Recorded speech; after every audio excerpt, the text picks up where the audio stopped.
Selamat siang, hai Sobat Podcast. Kembali lagi bersama saya, Cindy Kalista, dalam program Oase, obrolan asik seputar sekolah.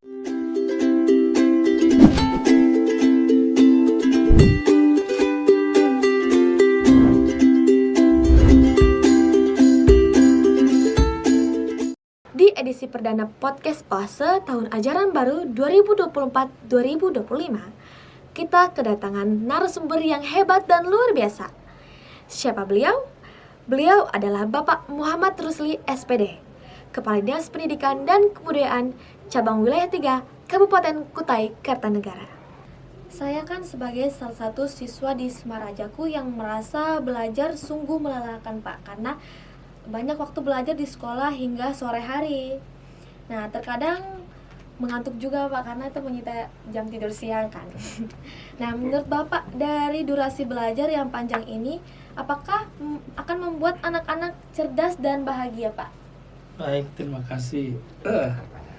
Proses belajar itu sepanjang hayat ya. Artinya kita dimanapun tempat kita belajar, apapun itu sumbernya bisa digunakan untuk sumber belajar. Terkait dengan durasi di sekolah dari jam berapa? Jam 7.30 sampai jam 3 sore, apakah jenuh, apakah ngantuk dan lain sebagainya, secara manusiawi memang. Artinya siswa mengalami kejenuhan, mengalami kelelahan, mengantuk dan lain sebagainya, itu tidak masalah. Sekarang bagaimana caranya kita mengatasi itu tergantung kepada metode guru mengajar. Sekarang kan mengajar itu, pelajaran itu berpusat pada siswa ya. Artinya berpusat kepada siswa, artinya proses belajar mengajar itu ada pada siswa. Guru sebagai fasilitator, memfasilitasi siswa.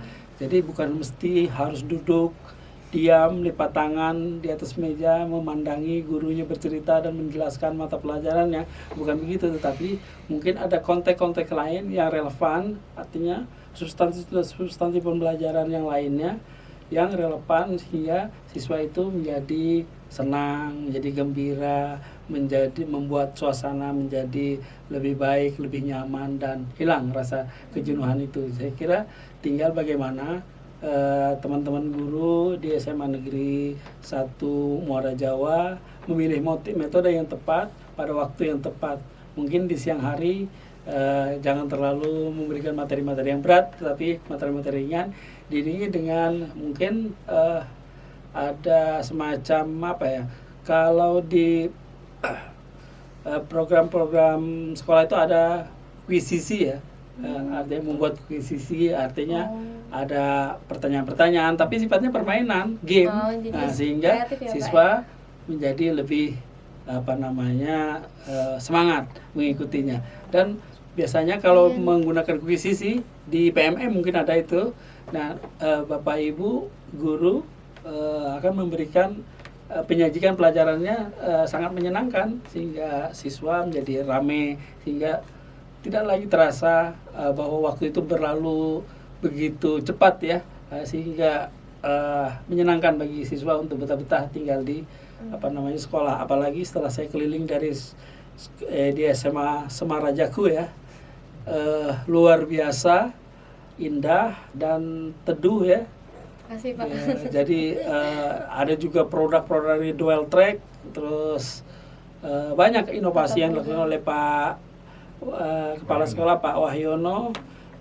Terima kasih Pak, Bapak telah memberikan yang terbaik untuk sekolah ini. Semoga teman-teman guru juga semangat mendukung Pak Wahyono, apapun program Pak Wahyono yang sifatnya untuk mengembangkan sekolah ini nanti bisa didukung. Dan ini sudah terbukti dengan kerjasama yang luar biasa antara guru, kepala sekolah dan juga siswa.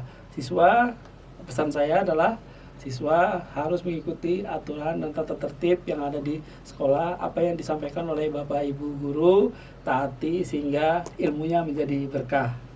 Terima kasih ya Pak atas apresiasinya. Terima kasih banyak Pak. Dan soal Sobat Podcast, kita telah di pengunjung pertanyaan terakhir nih.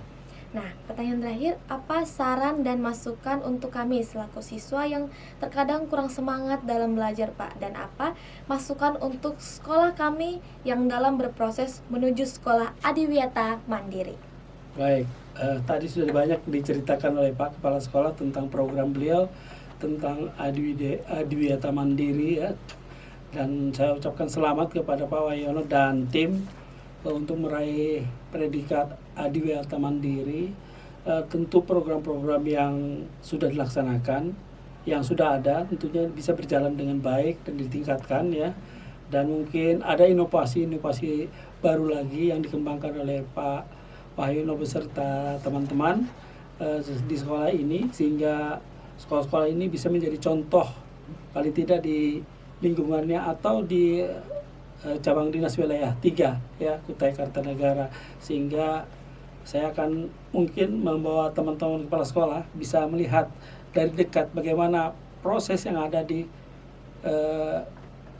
SMA Negeri 1 Muara Jawa, baik proses belajar mengajar, inovasinya, dan bagaimana juga melakukan program-program lainnya yang bermanfaat bagi sekolah. Untuk anak-anakku tentu belajar yang sungguh-sungguh karena waktu terus berlalu dan anak-anakku hidup pada waktu dan generasinya, bukan pada generasi kami. Sehingga kenapa? Karena generasi anak-anakku ini tantangan, hambatan yang luar biasa serta persaingan yang luar biasa tentu harus disiasati dengan memiliki ilmu yang mumpuni. Tidak ada jalan lain selain daripada belajar. Terus belajar dan belajar sehingga bekal untuk mengarungi masa depan itu lebih siap. Dan kita mampu menjalankan kehidupan ini sesuai dengan apa yang dicita-citakan. Sehingga dengan bekal ilmu tadi, maka apa yang akan dilalui insya Allah akan menjadi ringan, dan tentu ilmu itu sangat bermanfaat ya, baik bukan hanya bagi diri sendiri tapi juga bagi keluarga. Bahkan mungkin dengan ilmu juga kita bisa meningkatkan ekonomi dan kreativitas kita di masyarakat, baik di keluarga maupun di masyarakat. Saya kira tidak ada jalan lain selain untuk kita terus belajar dan belajar. Belajar bukan hanya dari guru, tetapi banyak sumber belajar yang dari lain. Apalagi sekarang ada internet dan lain sebagainya. Nah, pesan saya adalah sekarang pemerintah telah memberikan pelayanan yang luar biasa untuk Bapak Ibu guru, ada di PMM ya. Ada akun ID-nya, begitu juga bagi siswa itu harus mengaktifkan akun ID-nya, ID belajarnya. Di sana banyak ilmu pengetahuan yang bisa digali, banyak praktik-praktik baik yang bisa kita ikuti dan bisa kita implementasikan di wilayah kerja kita atau di kelas-kelas kita, atau bagaimana siswa untuk bisa kreatif melihat konten yang ada melalui akun ID belajarnya. Saya kira itu. Oh ya, terima kasih Pak. Nah, Sobat Podcast, seperti yang telah Bapaknya bilang tadi, akan sangat banyak potensi yang akan kita gali ketika kita semangat dan jangan bermalas-malasan. Jadi tunggu apa lagi? Mari kita semangat dan raih mimpi kita setinggi langit, karena di atas langit masih ada langit. Nah, oke Pak, di sesi terakhir ini kami selaku tim podcast mengucapkan terima kasih kepada Bapak sudah mau berkunjung dan menjadi narasumber di podcast kita kali ini. Semoga di lain waktu berikutnya Bapak bisa datang kembali. Terima kasih Pak atas kunjungannya.